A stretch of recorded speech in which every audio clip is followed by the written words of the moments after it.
Okay, so welcome to this video. I'm going to be showing you how to set up this Neewer slider, electronic slider. If I stay quiet for a bit, you can hear how quiet it actually is. I've seen another model online which isn't as quiet, it's actually louder. So this would be great for our podcasting setup. But right now I've set it up and I've put it on automatic mode where it'll just keep going left and right, left and right. It's on the basic mode. I'll show you how to put the battery on. I'll show you how I connected the legs and also the pieces, the motor which runs on it and the battery. Okay, so we start by taking it from the bag and you will get the actual slider bit out.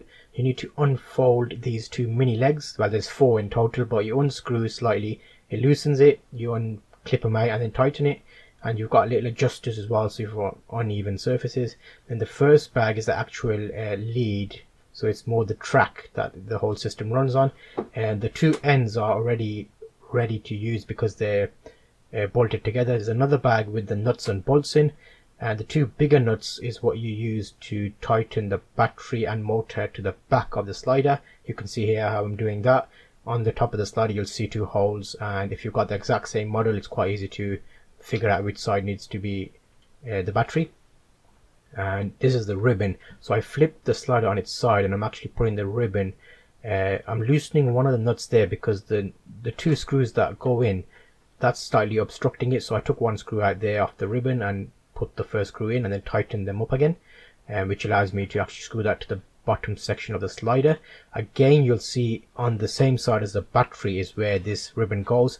I've done a few close-ups further along that will kind of explain it a bit better. The guide wasn't excellent, but here you can see I'm basically screwing that onto one side, and there's your motor. Now you can see I've laced that through. The picture was quite good in the actual guide, but I'll do another close-up to show you how. See there, so it kind of goes under and over, so you're doing everything upside down, and that basically goes under there so the motor track touches it, and you can see it's working because the motor's being pulling the track through it. So all I did there was to slide the whole thing across so the ribbon had a bit of tension on it, and then the last section here is the same thing on the opposite side. But with my track, it actually had a roller built on which lets you adjust the traction, so you got a bit of pull and it's a bit tighter. Again, there's 4 smaller size bolts that you screw into that, and those are the ones that I've used for these. So I'm screwing the other 2 on the opposite side. I'm just pulling the track to keep a bit of tension on there. So what I'll do is pull the whole slider across, so I've got a bit of tension on this ribbon or track, depending what you want to call it. It's a rubber ribbon, so it's not great, but I'm hoping that the quality will be there.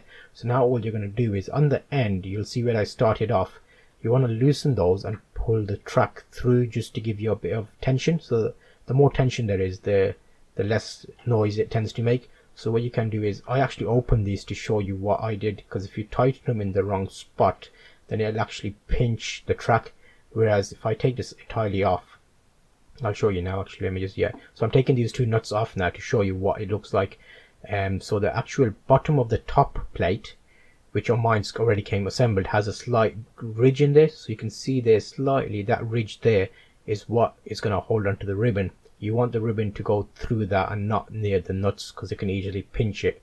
So that's something to keep an eye on. You can just about see it there hopefully in that light. So I'll put that back on and make sure the nuts go through smoothly, and just tightened it and tensioned it off. So now I've set it back up, and this is what the brake system, so you can actually use that to stop it sliding. And here, if I go back to because I flipped it around now, I can pull this and give you the tension. On the opposite side to the bolt one, there's actually a little roller, so you can see here that's the roller, and I can actually adjust that roller and tighten it. So you'll see there it's getting a bit tighter. I'm just feeling it there, like guitar strings basically, just feeling it till there's a point where it's not lagging or sloppy basically.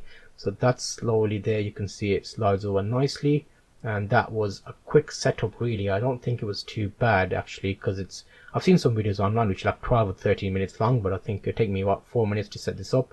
Battery, I had already a charged one which I've put here. I did get one in this set, and here's a quick look at how it looks set up from the top, and that's A and B marks which direction is turning, and that's another look below it set up, so you can see the actual motor and how that would show the ribbon or track going through it. I got a remote control in mine luckily, so I actually put 2 batteries in that and turned on the little power button on the back of the slider and the remote control.